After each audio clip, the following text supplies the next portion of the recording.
안녕하십니까. 시사인 대세남의 김현선입니다. 시민의 눈, 시민의 목소리로 세상을 향해 질문하는 시사인 대세남. 오늘도 대전, 세종, 충남 400만 지역민들의 날카로운 질문과 제안, 또 놓치지 말아야 할 우리 지역 이슈의 중심으로 들어갑니다. 최근 자동차 운전자들을 불안케 하는 사건이 있었지요. 바로 가짜 경유 피해 사건인데요. 네, 이른바 공포의 주유소라 불린 충남 공주와 논산의 가짜 경유 주유소. 기름 한번 넣었을 뿐인데 폐차까지 하게 됐다는 피해자들의 호소가 이어지고 있습니다. 이럴 수 이슈, 그들의 안타까운 목소리 들어보겠습니다. 네, 안녕하세요. 저는 충남 논산에 사는 김유나라고 하는데요. 저는 23번 국도를 자주 매일 이용을 하는데 이번 가짜 기름 사건으로 피해를 본 사람입니다. 수리비는 약 500만 원 정도 나왔고요. 이 문제로 그 관계 기관에 문의를 했지만 책임이 없다라는 식으로 다 회피를 하는 입장만 내놓고 계시는데요. 그러면 저처럼 피해를 입으신 분들이 많으신데 저희는 어디서 보상을 받아야 하나요?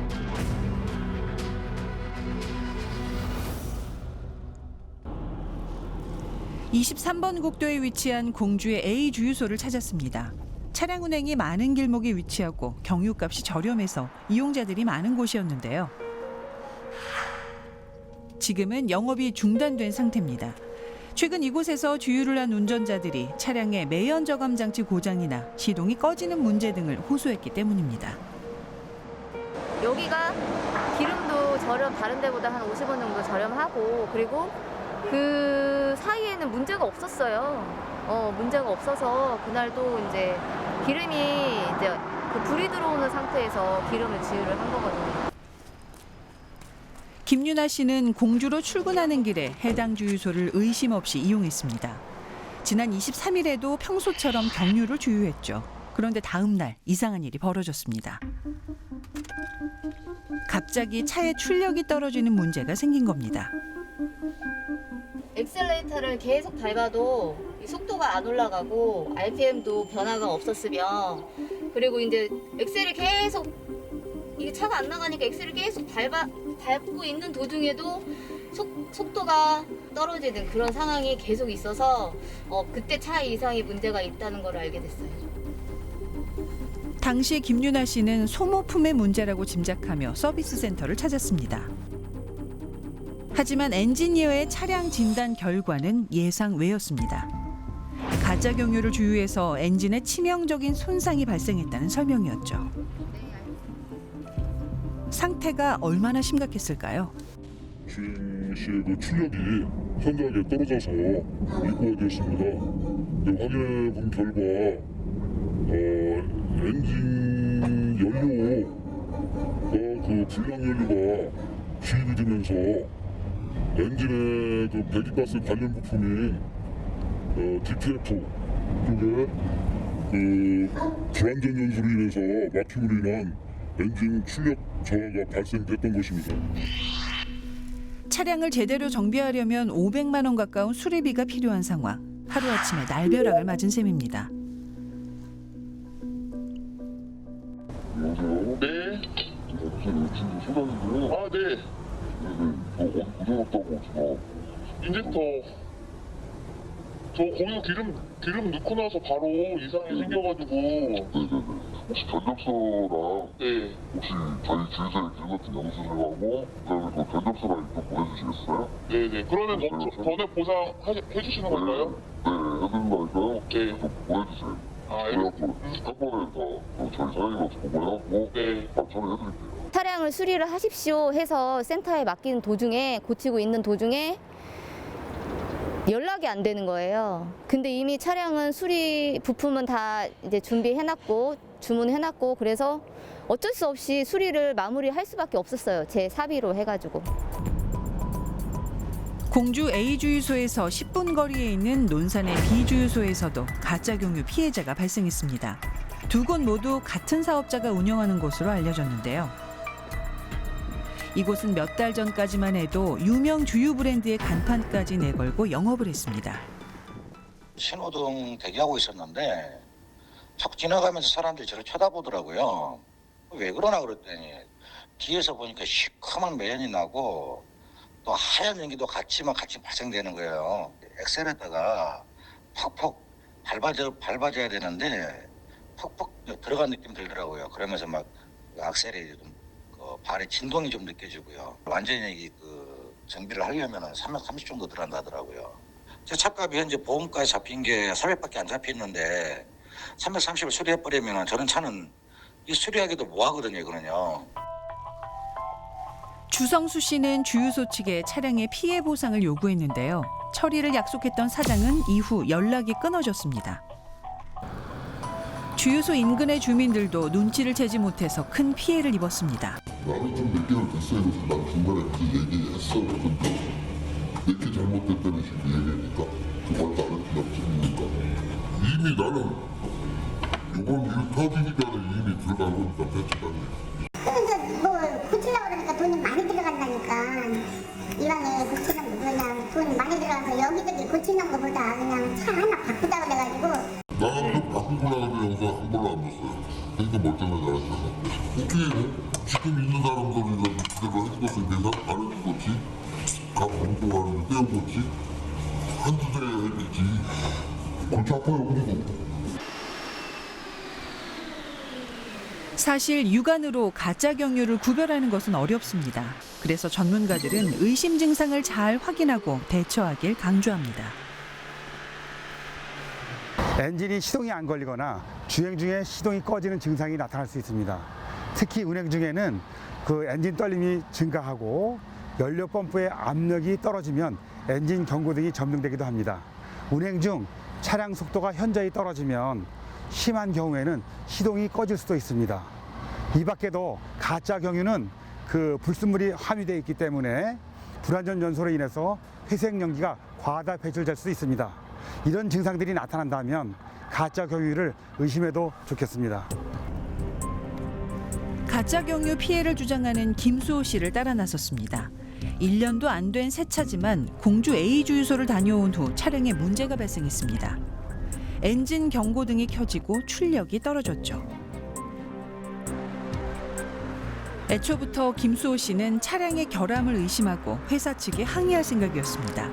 그런데 서비스 센터 측은 가짜 경유를 원인으로 지목했습니다. 수리비만 500만 원 이상 지불했고 업무에도 큰 지장이 생겼습니다. 정비를 하기 전에 너무 동일한 증상의 차가 들어오니까 우선 영수증을 확인해서 주유소를 물어보시더라고요. 그래서 주유한 곳을 말씀을 드렸더니 정밀 검사는 해봐야 알지만 아마 1차적으로 가짜 기름일 확률이 높다라고 얘기를 하셨어요. 이렇게 가짜 기름이 의심될 경우 한국석유관리원에 시험 분석을 의뢰할 수 있는데요. 김수호 씨도 확실한 증거 확보를 위해 나섰습니다. 그는 다른 피해자들과 증상이 같고 비슷한 시기에 주유했다는 점에서 가짜 경유라고 확신했습니다.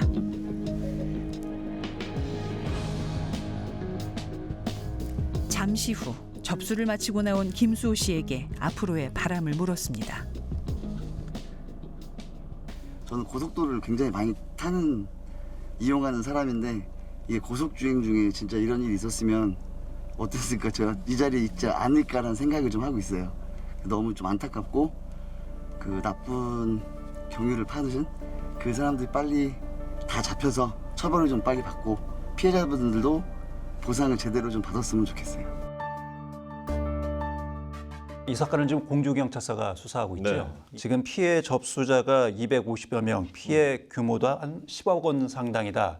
현재 이렇게 지금 집계됐다고 하는데. 그러니까 제가 지난 방송에서 말씀드렸을 때는 피해자가 한 100여 명 정도였는데 250여 명, 많이 늘었습니다. 예. 대세남 제작진이 만난 피해자들은 생계를 위해서 이제 트럭을 운전하시는 분도 있고 일 때문에 그 주유소 주변에 이제 국도를 많이 이용하신다 하는 분들 많았습니다. 달리는 도로에서 정말 이게 차가 달리다가 멈췄다.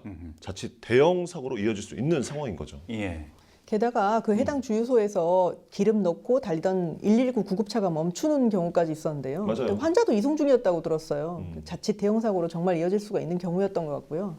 이런 경우에는 그 철저한 수사를 통해서 예. 엄벌에 처해야 된다 이런 생각이 듭니다. 이 가짜 경유의 제작 과정 또 이게 어떻게 유통이 되는지 이런 부분까지 좀 철저한 조사가 뒤따라야 하지 않을까 싶습니다. 특히 이번 가짜 경유는 지금까지 적발됐던 사례하고는 전혀 다른 사례라고 하는데 자세한 내용을 화면을 보고 다시 이야기를 나누도록 하겠습니다. 주유소 두 곳에서 경유를 넣은 차량 수십 대가 무더기로 고장나 경찰이 수사에 나섰습니다. 시간이 지날수록 가짜 경유 피해자가 늘면서 250명을 넘어섰습니다. 특이한 점은 폐유 등이 혼합된 불량 경유가 유통된 건데요. 과거 제조법과는 다른 형태입니다. 석유관리원 측도 전수조사에 나섰습니다. 옛날에는 석유하고 경유하고 한 7대3 비율로 섞었는데 그 섞고 식용유를 첨가하는 그런 그 분류였는데 요즘 그 우리 지역에서 나타나는 가짜 경유의 특징은 폐유로 만들었기 때문에 불순물도 많이 들어가고 엔진에 치명적인 손상을 주는 게 특징이라고 할 수 있겠습니다. 상황이 일파만파로 커지자 피해자들은 관리 감독을 소홀히 한 공주시와 석유관리원의 책임이 크다고 주장했고 차량 파손에 따른 보상 문제도 호소했습니다. 가짜 경유로 피해를 입은 공지적 주민 대표들이 김정섭 공주시장을 찾았습니다. 피해 보상이 막막하자 공주시 차원의 적극적인 피해 구제를 요구하기 위해서입니다. 주민들은 최근 3년 동안 2차례 이상 가짜 경유 판매로 적발됐던 주유소를 공주시가 그대로 방치해 피해를 키웠다는 주장입니다. 하지만 공주시는 적발 권한이 없다며 이번 사태에 책임이 없다는 입장입니다. 신고가 들어오면 우리가 바로 알려줘요. 아, 그럼 시청에서 바로 그쪽으로 현장으로 가진 않으시는 거예요? 우리는 권한이 없다니까요. 책임이 없다는 공주시. 하지만 가짜 경유를 둘러싼 논란이 계속되자 대책을 발표했는데요. 정보 공개를 통해 피해를 막고 문제가 된 주유소는 추가 영업 정지를 내릴 계획입니다. 주유소 단속 권한을 가진 한국석유관리원은 어떤 입장일까요? 앞으로 수사기관과 협조하면서 유통 감시 체계를 강화하겠다고 밝혔는데요. 단속의 실효성은 지켜볼 문제입니다. 문제의 주유소에서 기름을 넣고 차량 결함을 호소하는 사람들. 주행 중에 차량이 멈춰서 위험을 느낀 분들도 있었는데요. 자칫 대형 사고로 이어질 수 있는 피해가 소비자들에게 돌아가고 있습니다. 법적, 제도적 정비가 시급한 이유입니다. 가짜 석유 제품을 제조한 자에게는 이제 5년 이하의 징역, 2억 원 이하의 벌금 이렇게 이렇게 법정형이 정해져 있는데 이 형량을 더 높이는 방법도 필요합니다. 가짜 석유 제조한 사람에게 현재 5년인데 한 10년쯤 높이고 또 2억 원 이하의 벌금을 한 10억 이하의 벌금으로 이제 대폭 상향시키는 것이죠. 다만 공주시나 석유관리원 등이 이런 그 억울한 피해자들의 사례를 좀 잘 살펴서 행정기관들이 좀 나서가지고 또는 이제 향후 구상권을 행사하는 그런 걸 검토하면서 보상 방법을 찾아보는. 지난 15일 공주경찰서는 250여 명에게 10억 원 상당의 재산 피해를 입힌 일당 6명을 입건하고 이 중 2명을 검찰에 송치했다고 밝혔습니다. 더 이상 억울한 피해자들이 발생하지 않으려면 철저한 수사가 필요합니다. 이번 기회에 가짜 기름의 불법 유통 근절과 감시 체계의 점검도 함께 이루어지길 바랍니다. 네, 지금 가짜 기름 사건 같은 경우에는 저희 지역에만 국한돼 있지 않고 앞으로도 더 어느 지역이든 일어날 수 있는 일이라고 생각을 합니다. 그래서 근본적인 그 대책 마련이 절실하다고 느끼는데요. 관계 기관들께서 서로 머리를 맞대어서 그러한 대책을 만들 수 있도록 노력을 좀 해주셨으면 좋겠습니다. 이번에 적발된 두 곳의 주유소들이 지난 2017년에도 이 가짜 경유를 판매하다가 적발된 곳이었잖아요. 그렇습니다. 그래서 한국석유관리원의 중점 관리 대상이었다고 합니다. 그런데 이제 또 이 사건이 이제 발생하게 된 건데 가짜 석유를 이미 팔아서 적발이 되고 처벌을 받은 거잖아요. 근데 예. 또 했다는 거죠. 이게 가중처벌이 되는 상황은 아닌지, 이게 형사처벌은 되지 않는 건지. 형사처벌 대상이 되죠. 그 문제가 그 사업장 자체에서 사업주를 바꾸면서 영업을 했을 경우에는 그 사업장 자체를 제재할 수 있는 것이 조금 가중처벌이 어렵다 이런 점이 있죠. 사업주가 바뀌었거나 양수를 해가지고 계속한다 이런 경우에는 그 사업장 자체는 그냥 행정명령으로 영업정지나 뭐 이렇게 나갈 수는 있지만 그게 더 무겁게 된다. 이건 좀 어려운 경우가 될 수가 있는 거죠. 그러니까 법의 허점이 분명히 또 있군요. 그러니까. 네, 제 경험상에 의하면은 고강도 세무조사라든지 이 이익을 그렇게 부당하게 취한 것에 대한 이 이익을 완전히 환수할 수 있는 법이 만들어지지 않고서는 또 할 수밖에 없어요. 정말 이윤이 크거든요. 그러니까 이게 저도 석유 및 석유대체 연료사업법 이걸 네. 봤더니 최대 5년 이하의 징역, 2억 원 이하의 벌금이에요. 근데 이게 실무상은요. 제가 했던 사건 뭐 700만 원 이렇게 했었던 것 같거든요. 근데 예. 그 700만 원보다 훨씬 많은 이문이 남는 거예요. 그 사업 이러면 하게 이렇게 되죠. 가짜 석유를 하면. 그러니까 손방망이 처벌을 받다 보니까 이 가짜 경유 판매가 근절되지 않고 있다 이런 진단이지요. 네. 이런 법의 맹점도 있고요. 또 한국석유관리원이 왜 철저하게 단속을 그동안 못했느냐에 대한 문제 제기도 있지 않습니까? 대세남 제작진에서도 이제 석유관리원과 서면으로 이제 답변을 받았습니다. 물론 이제 이 주유소를 중점 관리 대상으로 해서 정기 검사도 했고 몰래 암행 검사까지도 꾸준히 해왔다는 게 석유관리원의 입장이긴 합니다. 근데 뭐 우린 이렇게 했는데 벌어졌다. 네. 뭐 어쩌겠냐 약간 이런 식의 태도가 아닌가. 무책임한 태도. 네. 그러면 피해자들은 과연 어디에 보상을 요구를 해야 되는 것이니까 좀 답답한 상황이군요. 이게 뭐 국가나 석유관리원회가 책임을 묻기는 제 생각에는 어려워 보이고 따로 특별히 뭐 특별법이 막 이렇게 있지 않는 한은 결국은 민사소송 문제예요. 이거 업주나 이 판사람 사업장을 상대로 해서 민사소송을 손해배상 소송을 진행해야 되는 경우로 보이는데 한 가지 좀 특이할 만한 점은 피해자가 지금 250명 이렇게 많잖아요. 예. 이런 경우에는 집단 소송 형태로 원고가 많이 늘어난 상황에서 소송을 하는 것이 서로가 서로에게 원고들 피해자들 입장에서 도움이 누구를 될 수가. 대상으로 소송을 할 수 있습니다. 아 이거는 사업주하고 예. 그 사업장 상대로 해야 되겠지요. 전문가도 아니지만 차에 대한 전문가도 아니시잖아요. 근데 그걸 예. 입증을 성공을 해야지 손해배상을 받을 수가 있는 거예요. 다른 피해자가 나하고 똑같은 유형의 차를 가지고 있는 사람이 이런 피해를 입은 사람이 많다.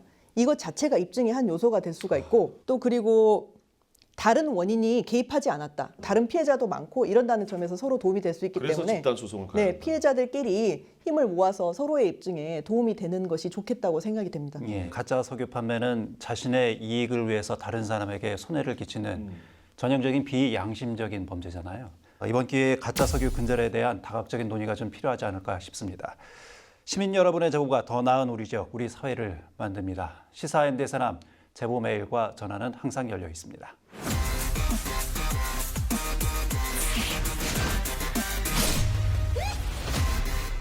이번 순서는 시민르포 불청객 순서입니다. 이게 사실 불청이라는 게 불같이 뭔가 열정적으로 억울한 사연이 있는 시민들의 이야기를 듣는다 이런 의도는 있거든요. 예. 그러니까 이게 불청, 불타는 경청 아닙니까? 맞습니다. 네, 불타는 금방 경청이죠. 이해하셨네요.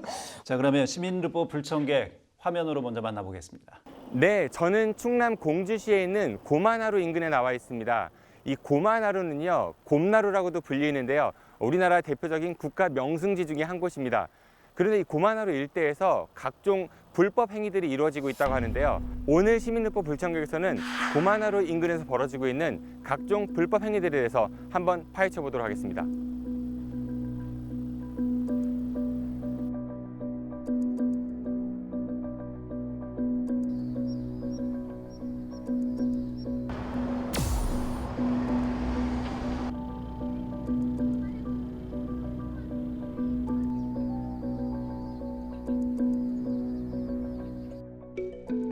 불법 캠핑족들 때문에 몸살을 앓고 있는 고만하루의 실태를 파악하기 위해 밤 시간을 이용해 관련 제보를 해준 김종술 기자와 함께하기로 했습니다.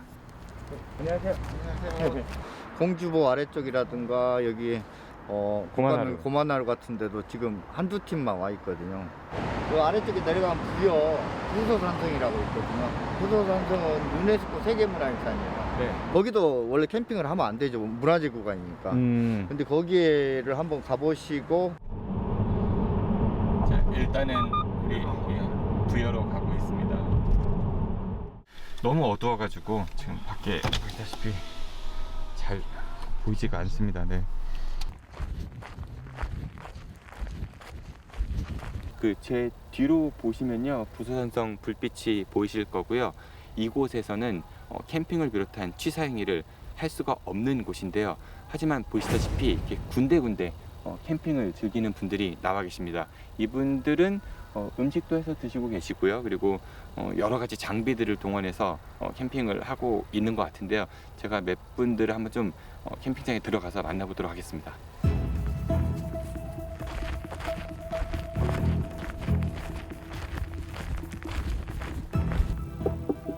실례합니다. 네, 안녕하세요. 캠핑 오셨나 봐요? 예. 여기 자주 오세요? 캠핑하시러? 아, 처음 오셨어요? 평소에 캠핑하시는 분들도 많이 오시고 여기 캠핑하면 안 된다 뭐 이런 얘기도 있는 것 같은데 못 들어보셨나요, 그런 거는? 그런 얘기는 못 들어봤어요. 캠핑 자주 오시나요, 여기요? 왜요? 예? 아니 이게 여쭤보는 건 자주 오시나요, 이쪽으로? 아, 가끔 정모가 있어가지고요. 정모? 아, 캠핑 동호회? 예. 아, 오늘 여기서 정모를 하신 거예요, 그러면은? 아니요, 내일이요. 내일? 아, 그렇구나. 부여 부서산성에서의 불법 캠핑 현장을 목격한 뒤 다시 공주 고만하루 쪽으로 찾아갔습니다. 저기 앞에 한번 가보죠. 보시다시피 이곳은요, 캠핑, 차박, 취사 등 금지구역입니다 라는 현수막이 있습니다. 이 고만하루는 생태공원으로서 일체의 캠핑이나 취사 행위를 할 수 없는 곳입니다. 하지만 일부 시민들은 이 금지구역에 나와서 캠핑을 하고 있습니다. 네, 실례합니다. 캠핑 오셨나 봐요? 여기 지금 보이시죠? 여기 금지구역이고 여기 문화재 구역이거든요. 예, 근데 알고 계시는데 여기는 문화재 구역이거든요. 캠핑할 수가 없는 곳인데 오셨어요? 아니요, 조금 앉아있다가 커피 한 먹고 가려고 그랬는데 자체가 금지구역입니다. 취사나 어떤 모든 것들이. 그러면 가실 건가요? 치실 건가요? 가셔야죠. 예. 여기는 금지구역입니다. 여기, 여기 혹시 캠핑 금지구역인 거 모르시나요? 네? 캠핑 금지구역인 거 모르셨나요? 저기 들어오시다 보면은 현수막 저기에도 있고요. 여기도 안내 표지판이 있고 이쪽에도 있고. 그런데 부여나 공주에서 만난 캠핑족들이 하는 공통적인 이야기가 하나 있었습니다. 여기 캠핑하면 안 된다 뭐 이런 얘기도 있는 것 같은데 못 들어보셨나요, 그런 거는? 그런 얘기는 못 들어봤어요. 처음 왔어요. 여기는? 어디 안쪽에 우리 잘 모르는데. 아, 저기가 부소산성이거든요. 예. 그거 혹시 아시나요, 부소산성? 아니요, 처음 왔습니다. 아, 부여를 처음 오셨군요. 예. 저분들은 이제 대부분 몰라서 그랬다. 뭐 현수막이 없는 데는 몰라서 그랬다라고 하는데 다 알아요, 그분들. 일반인은 절대 못 찾아가요, 거기는. 거기는 네, 어떤 찾아갈 수가 없어. 지나가다 그냥 네. 왔다고 하는데 네. 찾기가 네, 못 찾아가는 데인데 지나가다 잠깐 들렸어요. 이렇게 금방 갈 거예요. 이렇게 얘기하거든요. 아니에요. 여기도 그냥 오는 데 아니에요. 캠핑이라는 것은 집에서 출발할 때 어디로 목적지를 딱 정해놓고 가요. 이렇게 지나가다 여기 주차장 있으니까 캠핑합시다 이런 곳은 하나도 없어. 그 캠핑하는 그 인구들이 있어. 그분들이 서로 교류가 돼요, 다. 그래서 어디 가서 해보니까 참 좋더라. 여기는 화장실이 있어요, 화장실이. 화장실이 있으니까 물을 쓸 수 있죠. 그리고 음식도 조리할 수 있고. 불법 캠핑 현장을 찾은 불청객 때문에 이곳을 찾아온 캠핑족들은 부랴부랴 짐을 챙겨 자리를 떠났습니다.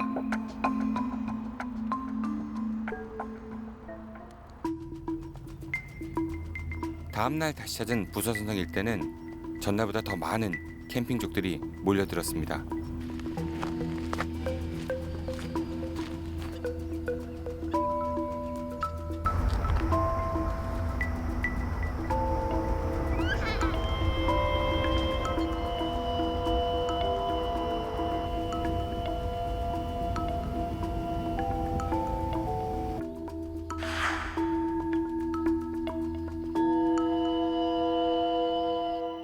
문제는 이뿐만이 아니었습니다.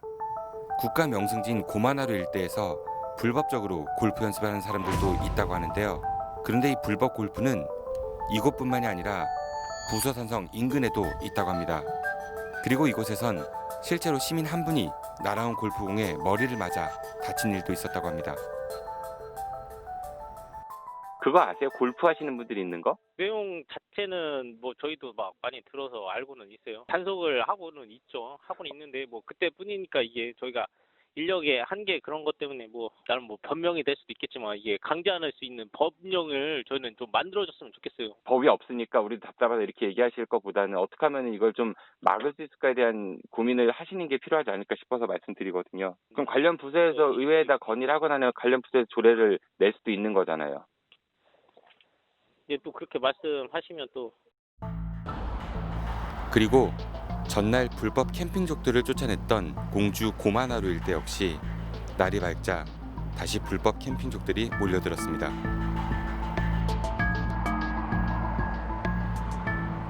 그렇다면 이런 실상에 대해 공주시는 제대로 파악을 하고 있는지 한번 따져 물어보도록 하겠습니다.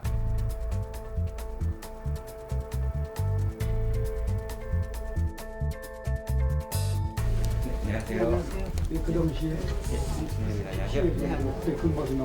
저희들이 그래서 단속 기율이 투명히 있습니다. 단속을 많이 해도 사람들이 참 인식을 많이 해야 되는데 인식들을 안 하고 막무가내로 하다 보니까 저희들도 신청하면서 협의를 해가지고 지정을 할 수 있으면 지정을 하고 그 지정 안 하거나 폐쇄시키거나 출입을 가지고 출입을 폐쇄하려고 한다? 그렇지 아니면 단속원들이 직접 투입을 하든가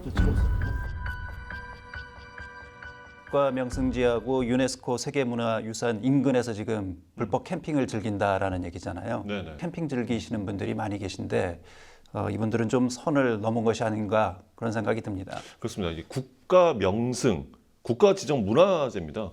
아니, 얼마나 소중한 곳이면 문화재청이 역사문화적으로 가치가 높다 해서 지정을 했겠습니까? 그런 곳에서 라면 끓이고 아니 고기 굽고 이건 정말 아닌 거죠. 모르고 했다라는 것이 변명이 될 수 없는 것이 그 캠핑을 금지하는 현수막도 있고요. CCTV도 그러니까요. 있잖아요.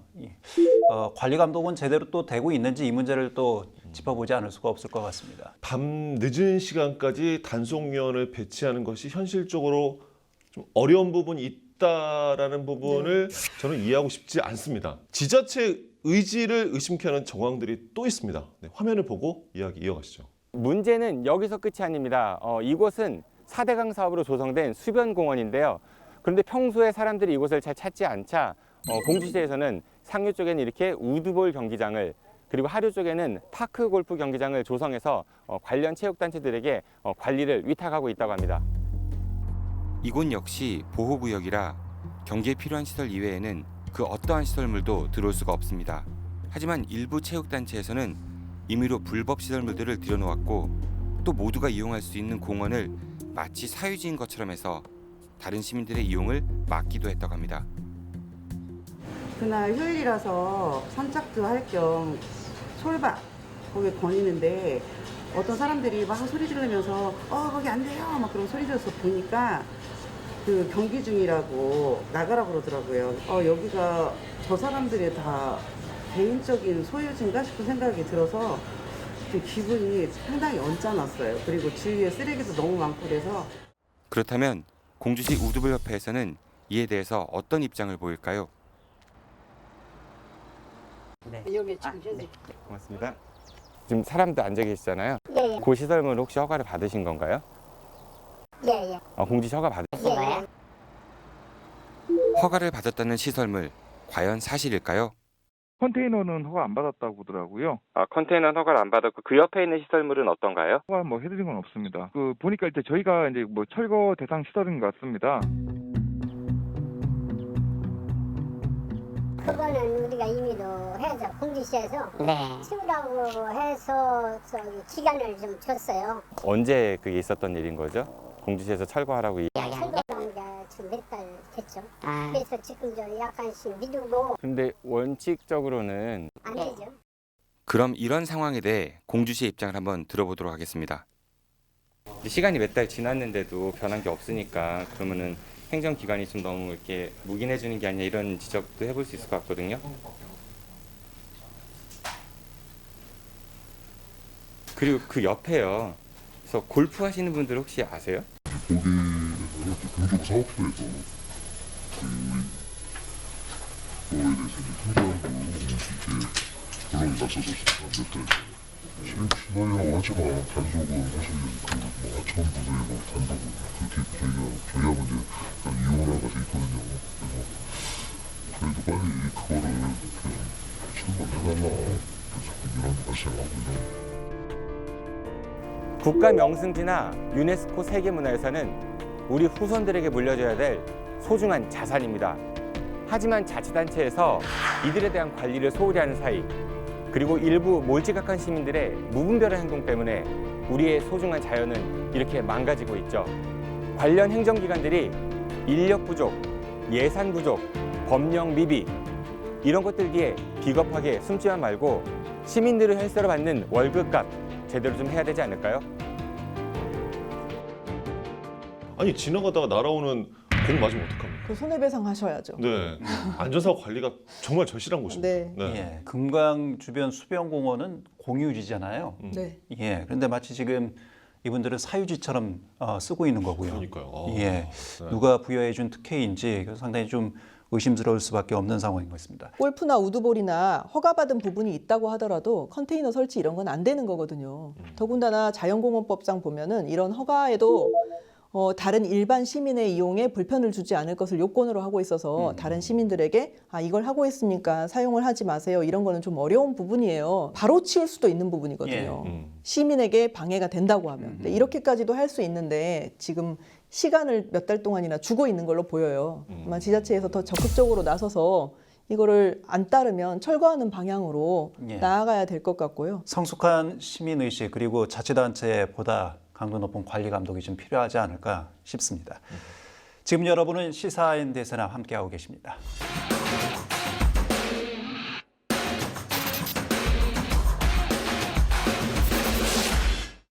한 주간의 대전, 세종, 충남의 뉴스를 하나의 사진, 공간, 또 숫자로 알아보는 대세남 주민. 자, 첫 번째 이 주의 사진, 바로 이 불상입니다. 7세기 전반에 만든 것으로 추정되는 높이 28cm의 금동 입상인데요. 자비롭고 온화한 미소가 돋보여 백제 미소 보살로 불립니다. 백제 미소 도대체 어떤 것이길래 자세히 좀 보여드리겠습니다. 1400여 년 전에 만든 작품이잖아요. 그렇죠. 예, 믿기지 않을 정도로 정교하고 그 미소가 정말 따뜻함이 느껴집니다. 이런 표현 어떨런지 모르겠는데 귀여운 그런 느낌도 안고 있는 것 같아요. 네, 이게 부여에서 발견이 됐는데요. 안타깝게도 일제강점기에 반출이 돼서 현재는 일본의 한 사업가가 소장을 하고 있습니다. 그러면 우리는 지금 실물로 볼 수 없습니까? 우리나라에서? 그렇죠. 네. 예. 그간 이제 환수를 위해서 각계에서 좀 노력을 해왔는데 환수 비용에 대한 입장 차이가 상당히 크거든요. 문화재청은 감정가인 약 42억 원을 제시를 했는데 그 일본의 소장자는 약 150억 원. 150억 원이요? 150억 원을 희망하고 있다고 알려져 있습니다. 그러니까 문화재청에서는 감정가인 42억 원 이상은 절대 줄 수 없다. 이런 입장이어서 한동안은 좀 추진이 안 되고 있었어요. 그러다 보니까 사실상 이제 환수를 포기한 것이 아니냐 이런 좀 안타까운 지역의 목소리도 있었는데 다행히도 최근 국회 차원에서 반출 문화재 환수 관련 예산을 좀 늘리는 법 개정 움직임도 있어서 희망은 보이고 있습니다. 국보급 백제미소 하루빨리 제 자리로 돌아왔으면 합니다. 자, 2주의 사진이었고요. 자, 다음은 2주의 숫자입니다. 18만 대 2만 5천. 1년 사이에. 네. 1년 사이에 뭐 어떤 수치인지는 모르겠습니다만 상당히 많이 줄었는데요. 네, 바로 연탄입니다. 지난주 대전 연탄은행의 발표에 따르면 올해 기부된 연탄이 2만 5천여 장으로 평년에 18만 장 기부에 비해서 현저히 많이 줄어든 상황이라고 합니다. 이게 한 가구당 연탄이 한 3,000장 정도는 있어야지 겨울을 날 수 있다 이렇게 알고 있는데 25,000장이면 그렇죠. 대전에서 사용하기에는 많이 모자란 양. 단순 계산만 해보아도 한 8가구 정도가 겨울을 날 수 있는 그런 수치밖에 안 되는 건데 코로나19로 인해서 지역 경기가 이제 상당히 좀 타격을 입으면서 기부가 줄지 않았나 싶기도 하고 연탄을 사용하시는 지역의 대부분의 가구가 고령의 이 취약계층 분들이잖아요. 예. 이렇게 연탄이 또 부족하면 이분들은 올겨울을 어떻게 나야 할지 참 걱정이 앞섭니다. 그렇습니다. 많은 분들의 후원과 따뜻한 관심이 절실한 상황입니다. 힘든 시기잖아요. 저도 우리 이웃들이 이 추운 겨울 어떻게 날씨 좀 걱정이 되는데 우리의 마음의 온도 분명히 더 높일 수 있을 겁니다. 자, 2주의 숫자였습니다.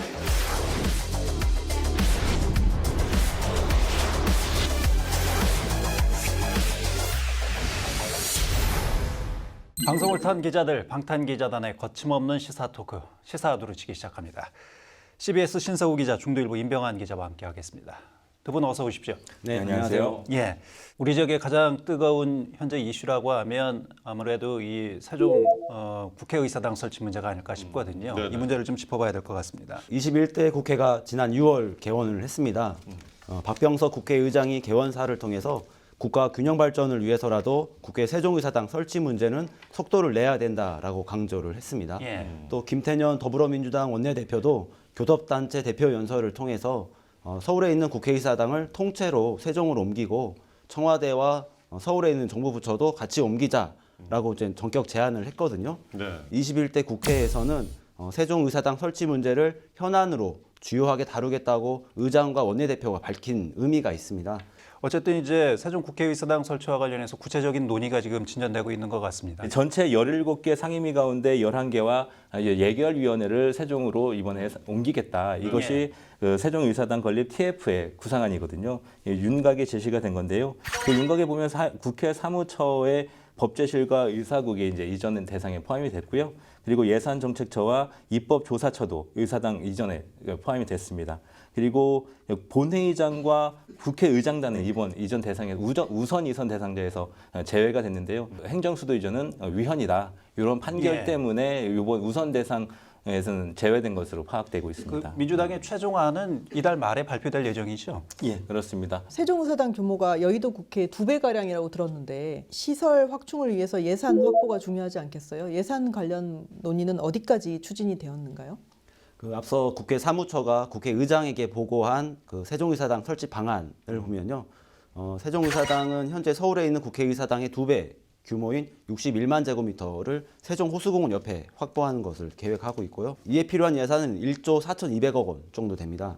당초 정부는 세종의사당 내년도 예산안을 한 10억 원 정도 책정을 했었는데 국회 국토교통위원회에서 기본 설계비 117억 원을 추가 반영을 하면서 총 127억 원이 국토위를 통과한 셈이고요.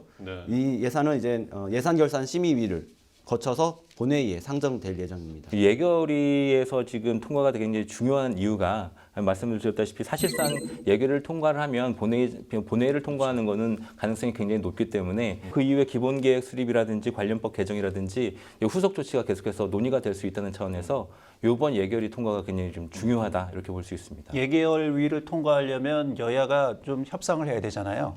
그런데 지금 이 문제와 관련해서 여당은 적극적이지만 국민의힘 야당은 좀 소극적이다. 국민의힘 당내에서도 좀 재미있는 현상이 뭐냐면 국민의힘 원내대표인 주호영 의원 같은 경우에는 몽땅 옮기는 건 찬성하지 못한다. 위헌 문제부터 해결을 해라.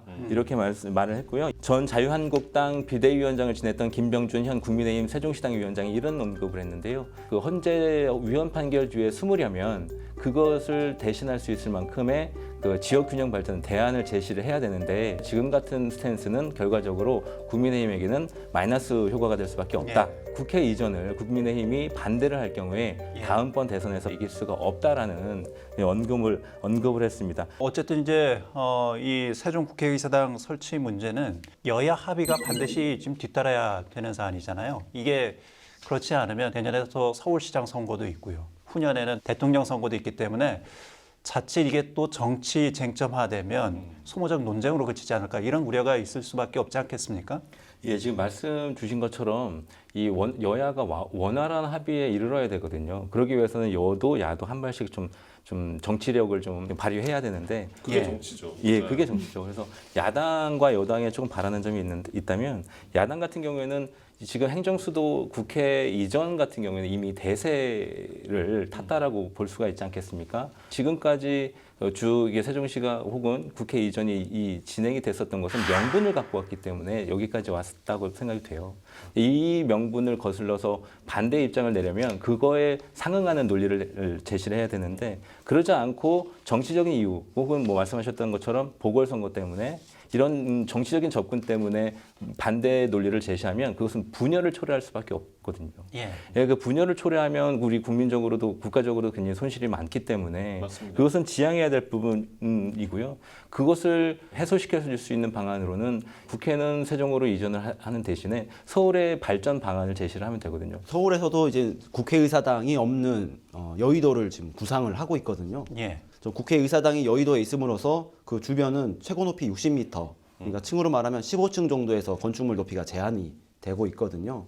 그래서 국회의사당이 세종으로 이전을 한다면 그리고 서울 여의도의 고도 제한이 완화되고 그렇다면 이곳에 특급 호텔이나 컨벤션 그리고 고밀도 업무지구를 좀 재개발할 수 있다. 서울 여의도를 국제금융 허브로 만든다든지 뭐 이런 계획이 세워지고 있습니다. 세종시 행정수도 문제는 단순히 우리 지역만의 문제가 아니잖아요. 과도한 수도권 집중, 폐해 이걸 해소하고 그리고 국가균형 발전을 이루기 위해서는 반드시 이루어져야 되는 이 국가 발전 전략 차원의 문제로 접근을 해야지 정치권이 이 문제를 가지고 선거용으로 당리당략으로 접근해서는 안 되지 않을까 싶습니다. 자, 다음 주제 또 살펴보도록 하겠습니다. 지난 11월 6일부터 19일까지 대전시와 충청남도를 비롯해서 교육청, 시도 산하기관 등 총 151개 기관의 행정사무감사가 열렸는데 두 기자분 행정사무감사 이번 어땠습니까? 한 방이 아쉬운 행정감사가 아니었나 늘 싶습니다. 지적되는 얘기잖아요. 예, 그렇습니다. 예, 맹탕 행각. 저 역시도 이제 행정사무감사는 그 업무를 담당하는 해당 공무원이나 기자들밖에 관심이 없다라는 어떤 냉소가 있었는데 예. 올해도 좀 그렇게 반복이 된 것 같습니다. 예, 이번에도 늘 아쉬움만 이어졌다. 예, 행정사무감사라는 것은 지난 1년 동안 추진해왔던 사업들을 돌아보고 어떤 것들이 좀 더 개선이 돼서 나아질 수 있는 것인가를 돌아보는 자리가 되어야 되는데 예. 그 행정사무감사장에 나와서 이 사업은 어떤 사업인지에 대해서 설명을 요청한다든지 그 자리에서 자료를 요청한다든지 이미 그것들은 다 끝나서 그거 파악을 해서 와서 무엇이 문제다라는 것을 이야기해야 되는 자리에 와서 이게 뭔지에 대해서 물어보는 의원들이 간혹 눈에 띄었다면 예, 과도한 자료 요구가 이 집행부 공무원들의 길들이기 차원으로 지금 이루어지고 있다 이런 비판의 목소리도 있어서요. 이른바 이제 의회 의원들의 갑질 논란. 이번에는 충남도 의회 행감에서 막말 갑질 논란도 있었잖아요. 네, 그 충남도의회 김득응 의원께서 이제 농어민 수당 지급에 대한 집행부의 어떤 행태를 질타하는 과정에서 논란이 된 발언과 어떤 자세가 좀 있었는데요. 김 의원은 답변하라는 농축산국장에게 뭔 답변이야, 듣고 싶지도 않아, 그런 핑계 대지 마, 이런 식으로 다 반말로 했다는 얘기죠. 예, 반말이면서 고성으로. 행정사무 감사 중인 한 도의원이 갑자기 고성을 지릅니다. 국장님이 지금 도지사 믿고 지금 완전 질문에 동문서답하는 거야? 동문서답이 아니고요. 기총회를 받아가지고 대신 답변하려던 공무원에겐 발언권이 없다며 꾸짖습니다. 직거래 공장. 아이, 건방지 앉아요. 발언권도 없이. 김 의원의 막말 논란은 이번이 처음이 아니었는데요. 심지어요? 예, 2년 전인 지난 2018년 행정사무감사에서도 욕설도 하고 비속어를 쓰거나 반말하고 고압적인 태도를 보여서 당시에도 논란이 있었습니다. 김 의원이 지난 19일 날 이제 도민 앞에서 이제 공식적으로 사과를 했는데요. 말씀하신 것처럼 2018년도에도 이렇게 논란의 발언을 했고 그 해에도 사과를 재발 방지를 약속을 했거든요. 약속했군요. 예, 그래서 엊그저께 했던 사과에 대해서 영혼 없는 사과다. 보통 이런 문제라면은 도의회 차원에서도 윤리감사 특별위원회 열어서 논의를 해야 될 사안이 아닌가 싶은데 예. 또 사과를 하셨다고 하니까 뭐라고 말을 꺼내기가 저도 어려워서 위기의 순간에 사과를 딱 하시네요. 어쨌든 우리가 처음에 얘기했던 것처럼 시민을 대표해서 행감을 하는 거잖아요. 예. 이러면 시민들의 품격까지 함께 떨어뜨리는 게 아닌가. 네, 안타깝고요.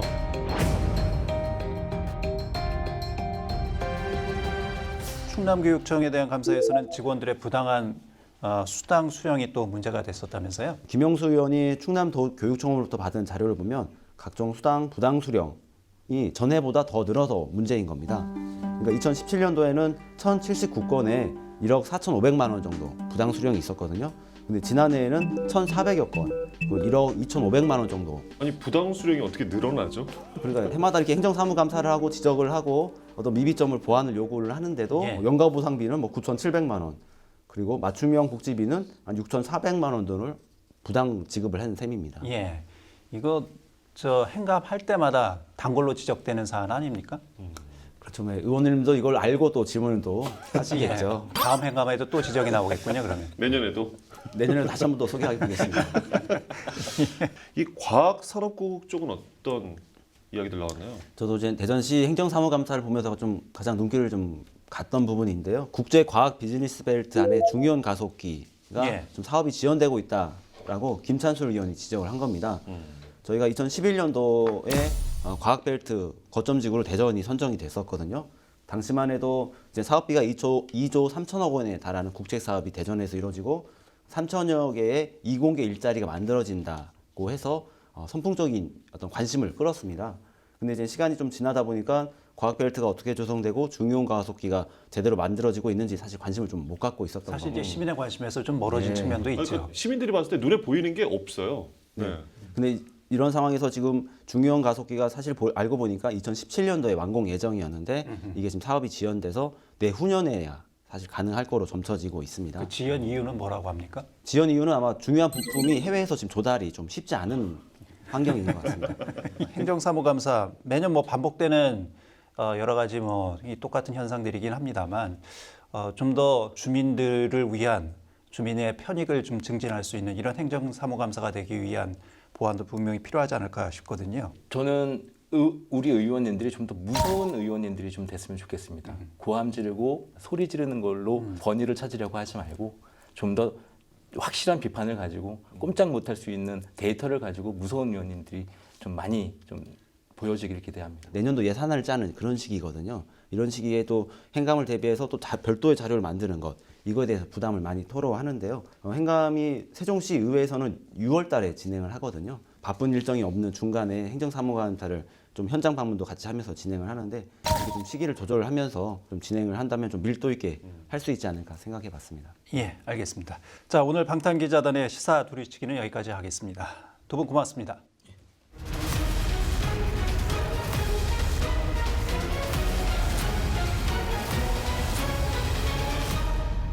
사람과 사람 사이에 지켜야 할 선이 있다는 말을 우리는 많이 합니다.